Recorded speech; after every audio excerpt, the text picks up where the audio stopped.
My husband said we were fine, in the same calm voice he used when he wanted me to stop asking questions.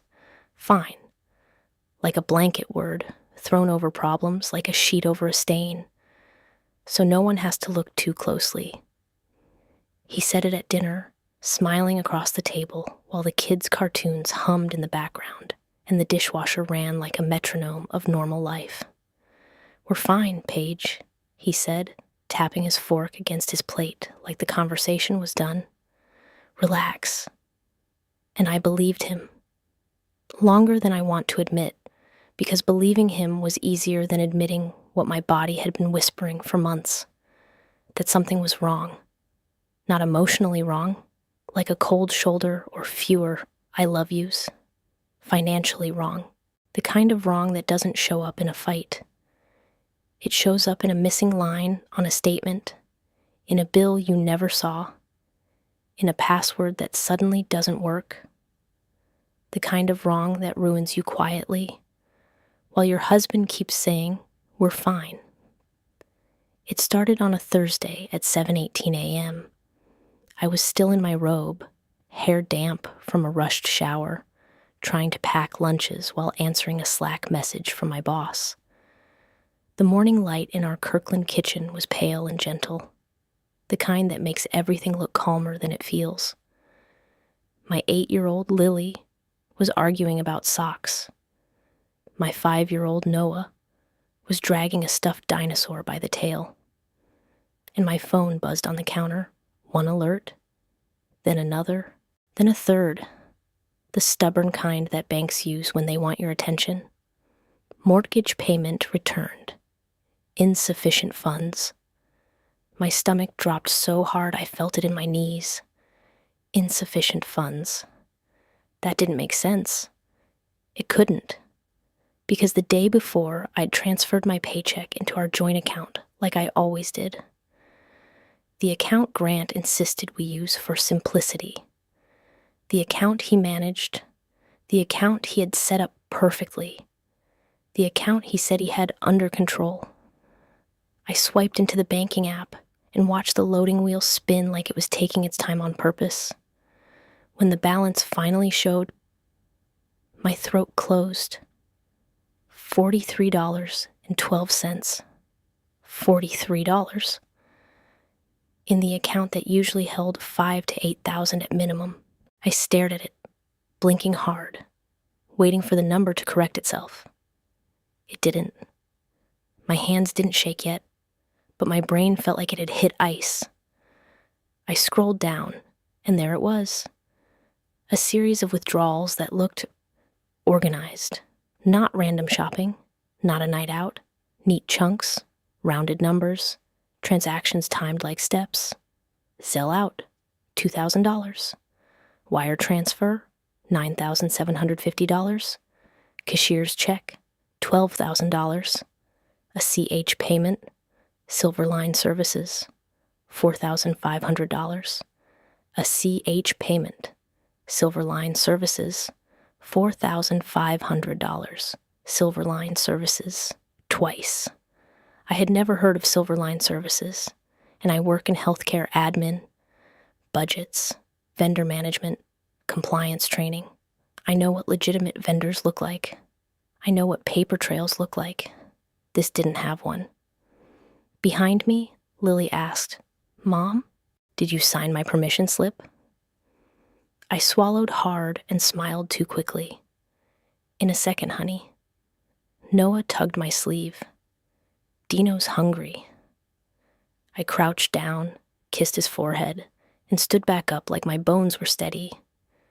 Then I turned and walked toward the hallway, phone in my hand, heart beating slow and heavy, like it already knew the truth. My mind was still trying to avoid. Grant was in our bedroom, tying his tie with the calm precision of a man who believed he controlled outcomes. He looked at me in the mirror. "Morning," he said easily. "You good?" I held up my phone. The mortgage payment bounced. Grant's face didn't change at first, which was its own kind of answer. Then he blinked once. "What?" It bounced, I repeated, keeping my voice low because the kids were in the kitchen. The account is at $43. Grant turned slowly, like he was doing me the favor of paying attention. He glanced at the screen, and I saw it, the flicker. Not confusion, recognition. Then his mouth softened into that practiced calm. "Oh," he said. "Yeah, that." My spine stiffened. "That?" He sighed, already annoyed. "Paige, it's handled." "It's handled how?" I asked. He finished adjusting his tie, smoothing the knot like we were talking about a wrinkled shirt. "There was a timing issue, a temporary cash flow thing. We're fine." "Fine." He said it again, and something inside me, the part that had been exhausted and trusting, the part that wanted peace, finally snapped awake, because the legal and financial anchor of everything that came next hit right there. Within the first minute of the truth landing, not the bounced mortgage, but the way he didn't panic. He didn't look surprised. He looked prepared. "In what world is this fine?" I asked quietly. Grant's eyes narrowed. "Don't start." "Don't start what?" I asked. "Looking?" He stepped closer, voice low, controlled. "You're overreacting.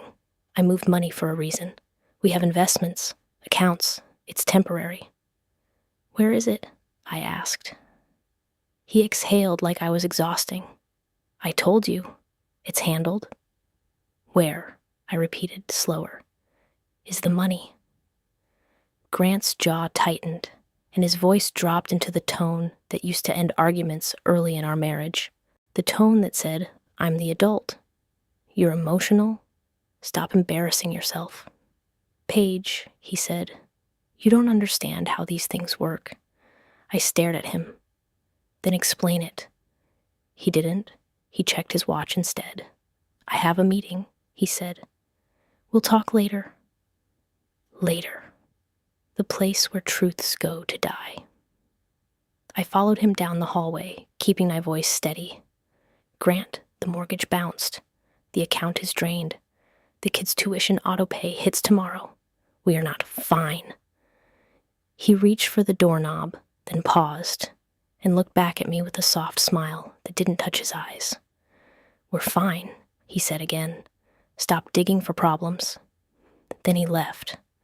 The door clicked shut, and the quiet that followed felt fake, like our house was still standing, but the foundation had shifted. I stood there for 2 full breaths, and then I did the thing Grant had trained me not to do. I checked. Not a glance, a check. I went back to the kitchen, signed the permission slip with a hand that looked steady even if my chest wasn't, kissed Lily and Noah, walked them to the carpool line, and smiled at another mom like I wasn't carrying a live wire in my ribs. Then I drove straight to the bank. The branch manager, a woman named Denise with sharp eyes and a calm voice, brought me into a glass office. "What can I help you with?" she asked. I slid my phone across the desk. "Our joint account is drained. The mortgage bounced. I don't recognize these payments." Denise studied the screen, then typed quickly, her nails clicking like punctuation. "I see the withdrawals," she said. "Some were initiated online, authenticated with two-factor. The two-factor means a code. A code means a phone. A phone means intent." Denise looked up. The authentication codes were sent to a phone number ending in 8831. That was Grant's phone. My throat tightened. "Can you reverse them?" I asked. Denise's expression softened slightly, the way people soften when they want to be kind but also honest. "Some transfers can be disputed," she said carefully. "Some can be recalled. But I need to ask, are you alleging unauthorized activity by your spouse?" The word spouse hit differently in a bank office. Not romantic. Not protective. Legal. I took a slow breath. "Yes," I said. I am. Denise nodded once, professional, and her voice shifted into procedure. We'll open a fraud review, she said. We can place a restriction on outgoing transfers. But because it's a joint account, both account holders have rights.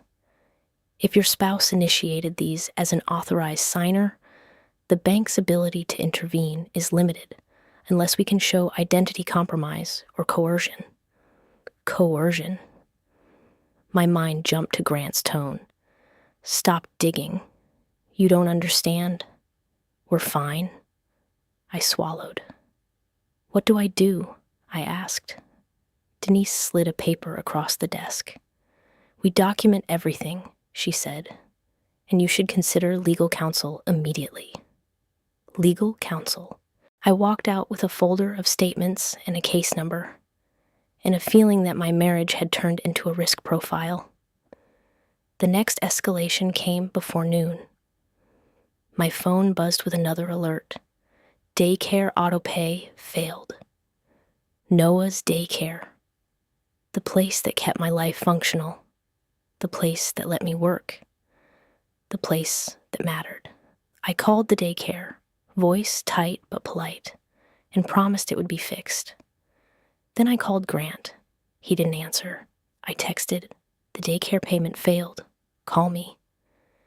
He texted back 3 minutes later. Busy. Stop panicking. It's handled. Handled. Like my child's care was an annoying detail.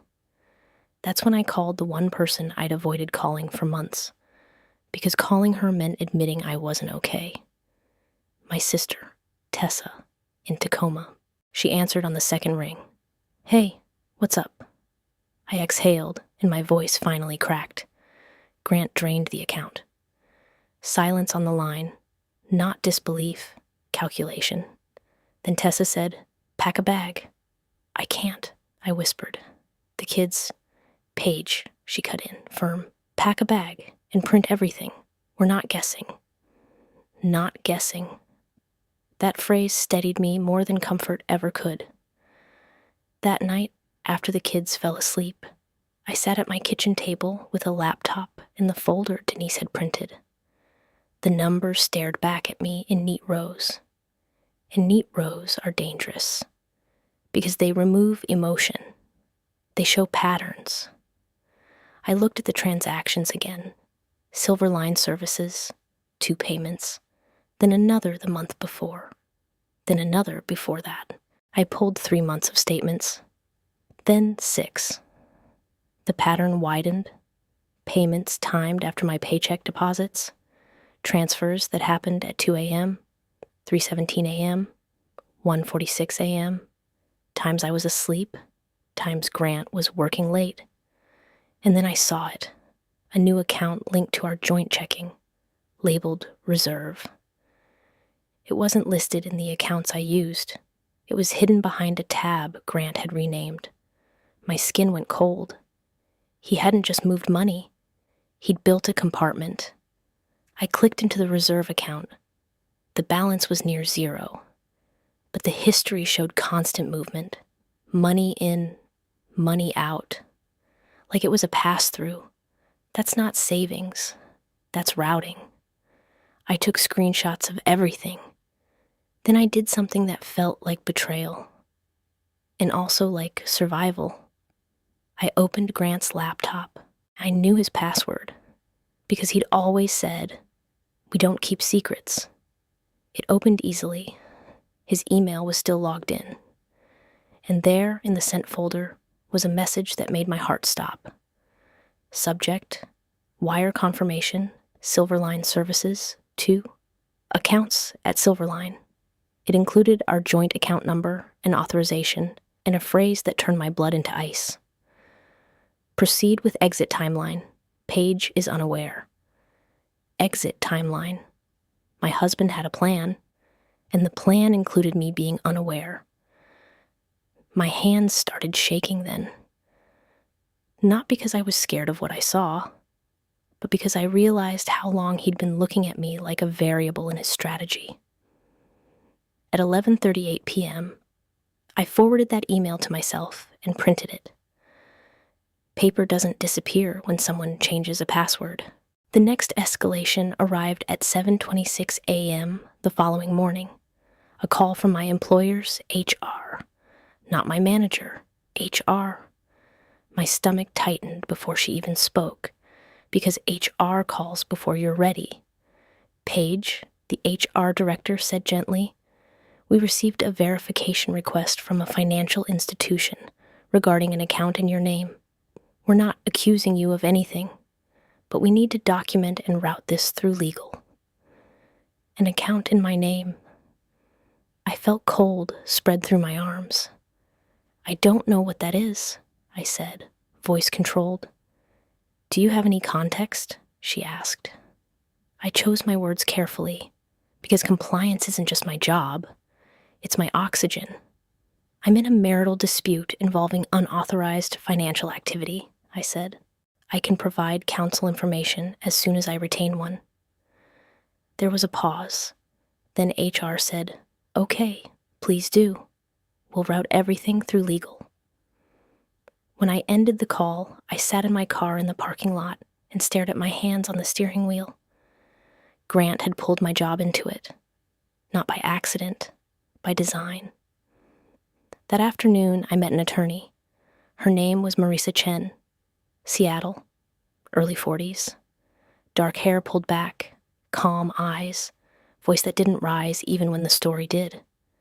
She listened without interrupting, flipping through my printed statements, my screenshots, the email with the words "exit timeline."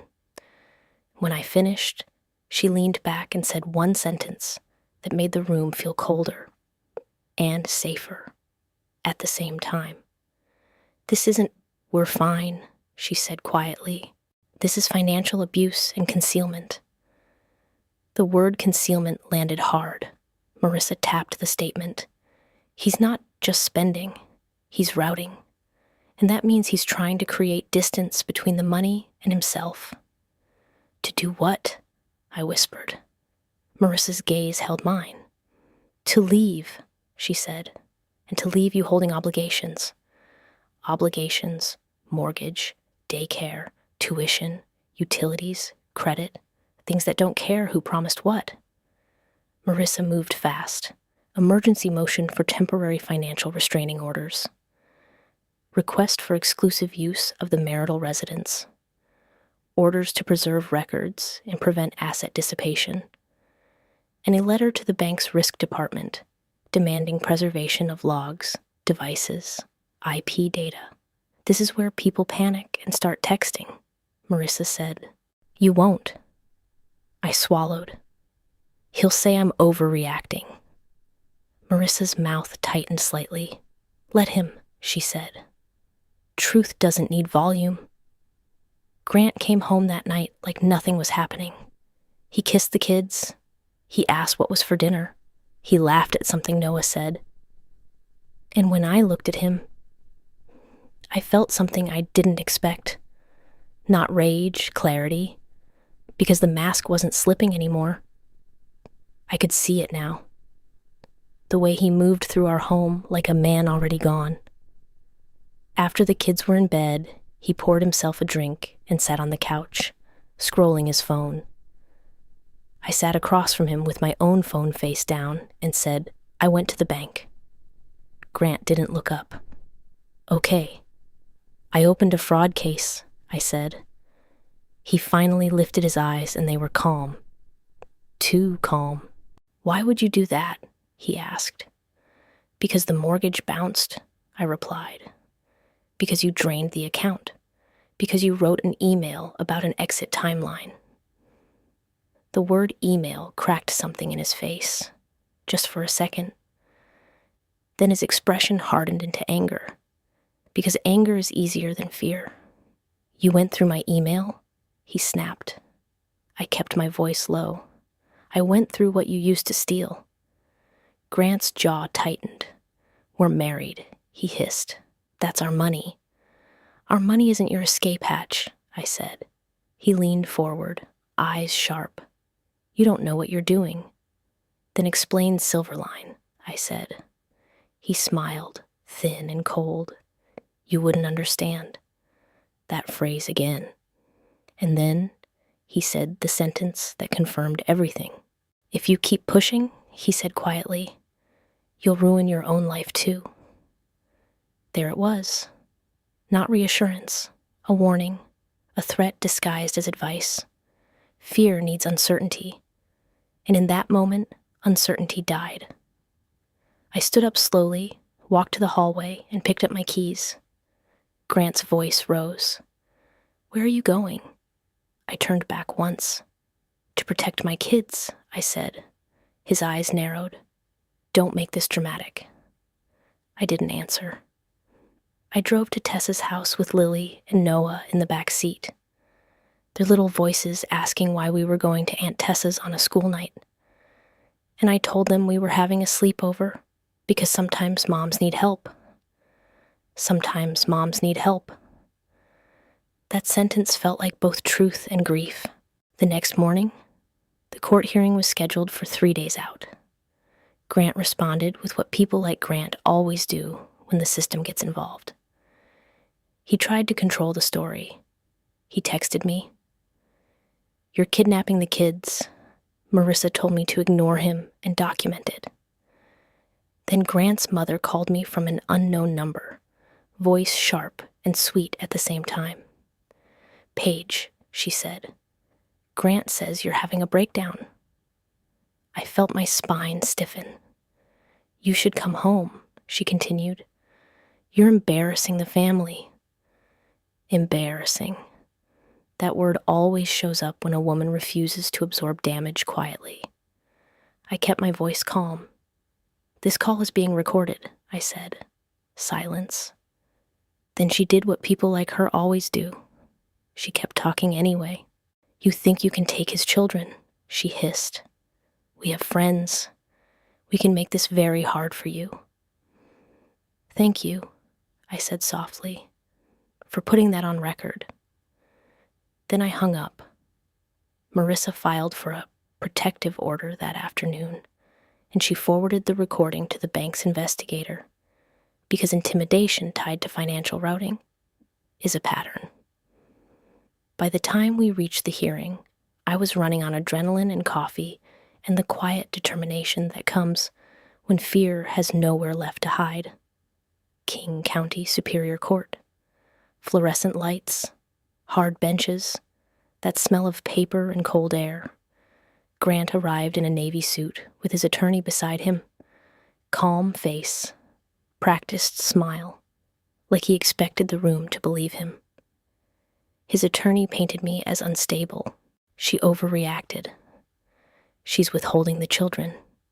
This is a misunderstanding about timing. Marissa stood and didn't raise her voice. She opened a binder and placed my life on the table, page by page, bank statements, mortgage bounce notice, Silverline payments, the reserve account routing, HR verification request, Grant's email, proceed with exit timeline. Paige is unaware. The courtroom felt very quiet. Grant's smile tightened. The judge looked up. "Mr. Harrison," he said, addressing Grant, "did you drain the joint account without your wife's knowledge?" Grant swallowed. "I moved money," he said carefully. "It was for business, temporary." The judge's eyes narrowed. "What business?" Grant's attorney stood quickly. "Your Honor, relevance." The judge lifted a hand. "Overruled. Answer." Grant hesitated too long. Marissa slid a document forward. "Your Honor," she said calmly, "Silverline Services is not a legitimate vendor registered in Washington state. The bank has flagged it for review. Additionally, the funds were routed through a hidden reserve account and then transferred out in structured payments timed after Ms. Harrison's paycheck deposits." Grant's face went pale, just a shade. The judge's voice sharpened. "Mr. Harrison," he said, "were you planning to leave the state?" Grant blinked. "No." Marissa didn't flinch. "Your Honor," she said. We have airline confirmation emails tied to his device and location data from the night of the withdrawals. Grant's attorney whispered urgently to him. Grant's jaw tightened. I was considering a business trip, he muttered. The judge leaned forward. Considering is not the same as disclosing, he said. Then the judge said words that felt like a door locking. Temporary financial restraining order granted, he said. Exclusive use of the joint account for household obligations, granted to Ms. Harrison, pending further order. Mr. Harrison is restrained from transferring assets. Both parties will produce complete financial disclosures. And given the bank's involvement, this court will cooperate with any appropriate referrals. Referral. That word changes the game. Grant's face went still. Outside the courthouse, Grant tried one last time. He stepped close, voice low, controlled. You think you won, he said. You just started a war. Marissa stepped between us. All contact through counsel, she said. Grant's eyes flicked to her, then to me. And he did something that confirmed the truth in a way I didn't expect. He smiled and whispered, You're going to find out what not fine really looks like. That night, the twist arrived, not in court, but in a plain email from the bank's risk department. Marissa forwarded it to me with a simple subject line.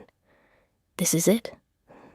The email stated that the bank's investigator had identified an account under my name, a business account, opened online, used as an intermediary, with routing activity that suggested third-party processing, an account I never opened, an LLC I never registered, my name, used like a mask. I sat at Tessa's kitchen table and stared at my own name on a business account statement. Marissa called. Paige, she said, voice steady. Grant used your identity to create a funnel. That's why he kept saying, we're fine. He needed you calm while he built the story that you did it. My throat tightened. So I'm the fall person, I whispered. Not if we keep the record clean, Marissa replied. And we are. The power reversal didn't come from yelling or revenge. It came from procedure. We filed identity theft affidavits. We froze my credit. We demanded preservation of IP logs. We subpoenaed the platform Grant used to register the LLC. We hired a forensic accountant who traced the funds from our joint account through the reserve routing and into the LLC under my name. Then out again to accounts tied to Grant's brother. Grant's brother. Family. It wasn't just Grant planning an exit. It was Grant planning an exit with help. Marissa filed a motion to join related parties and requested sanctions for concealment. Grant tried to negotiate immediately, suddenly sweet. He sent a settlement proposal offering to let me keep the house if I agreed to sign a mutual release and stop cooperating with the bank. Stop cooperating. That line was everything. Marissa forwarded that proposal straight to the bank's investigator. Clean, professional, no emotion, just documentation. And banks understand that line in a way divorce courts sometimes don't, because it smells like obstruction. Within weeks, the bank issued a formal letter acknowledging suspected identity compromise and confirming that the business account activity under my name was under investigation and not attributed to me based on available evidence and cooperation. My employer's legal team received that letter too, and closed my HR file. My mortgage servicer accepted direct payments from a new account Marissa helped me establish under court order. Daycare got paid. Utilities stayed on. The kids stayed stable. And Grant's exit plan, the one built on chaos and confusion, started collapsing because the system he thought he could manipulate began staring at him with the cold eyes of math. The final hearing arrived in late spring, the air outside warmer, the sky brighter, like the world was trying to pretend nothing had happened. Grant looked different. Same suit, different eyes, tired, cornered. The judge reviewed forensic reports, bank letters, the LLC filings, IP logs, and the pattern of routing. Then he looked at Grant and said, slow and sharp, "Mr. Harrison, did you open an LLC under your wife's identity without her informed consent and use it to process routed funds?" Grant's mouth opened, then closed. His attorney stood. "Your Honor." The judge lifted a hand. "I'm asking him." Grant swallowed. "I handled paperwork," he whispered. "That's not an answer," the judge replied. Grant's face tightened. "I thought we were fine," he muttered, like the word could still save him. The judge's gaze hardened. "You were not fine," he said.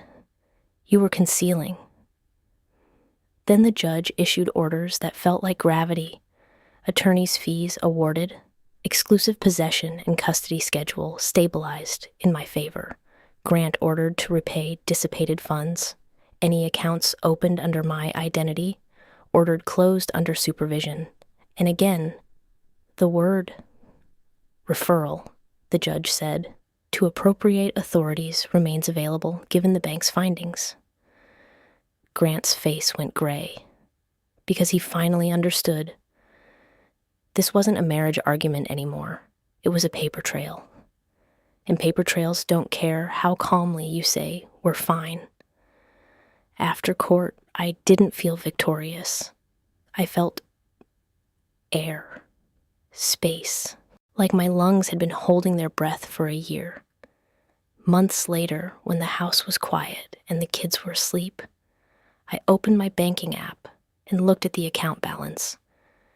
Not because I was paranoid, because I was awake, because I learned something I wish I'd learned sooner. When someone keeps saying, "We're fine," and your body keeps whispering, "We're not," the truth is usually hiding in the place they think you won't look. The statements, the logins, the timing, the little transfers that don't seem like much until they add up to your entire life. Grant used fine like a sedative.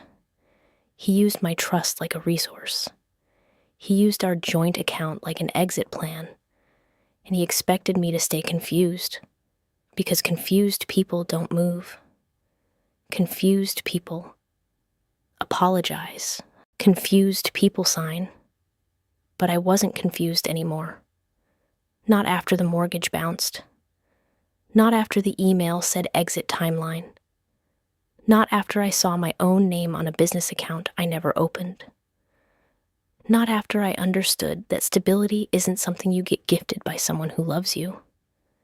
Stability is something you protect, even when your voice stays low, even when your hands only shake after the kids can't see. Because peace doesn't come from pretending everything is fine. Peace comes from facing what isn't, and refusing to let someone else's plan become your downfall. He said we were fine, we were not. In the moment I stopped accepting that word, I stopped being his cover story and started being the one holding the truth.